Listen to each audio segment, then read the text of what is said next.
and thank you for joining me for today's Lake Take.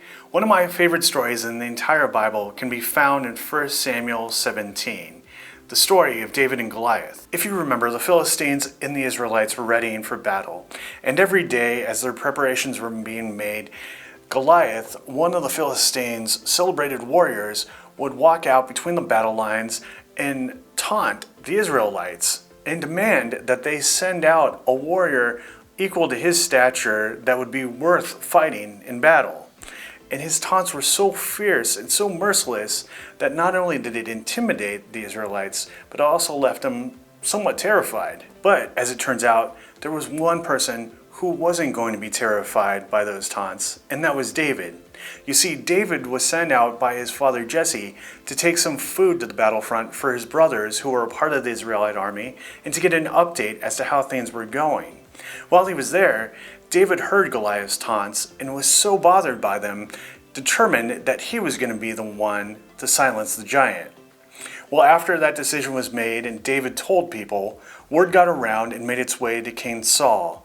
And upon hearing that, Saul met with David and eventually agreed to let David go out and battle Goliath. He even gave David his own armor to do so. But after trying it on, David found that Saul's armor just wasn't going to work.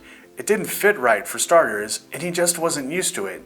So he ditched the armor and opted for his staff, his sling, and a few stones from a nearby stream and headed off to face the giant. And, well, you know how the rest of the story goes. Why this is one of my favorites is because within the story of David's faith and his ultimate victory in the Lord is a lesson about staying true to yourself, especially when doing what God has called you to do. David had the perfect opportunity to prove he was a worthy warrior. He had the perfect opportunity to prove why he was anointed to be king.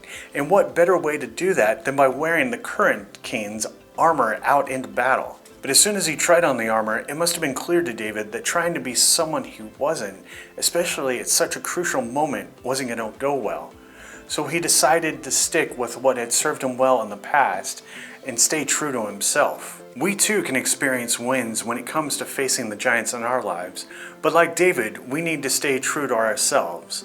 And I know that's not an easy thing to do, but it definitely beats the alternative of a life spent pretending. After all, pretending to be anyone or anything other than who or what you are only hinders your God-given destiny. That's why it's so important that we live honestly and truthfully at all times. Remember, you are God's masterpiece, and He has created you uniquely for a specific purpose in mind. And when you embrace who God has created you to be, it becomes easier to stay true to yourself and to fulfill God's calling on your life with integrity.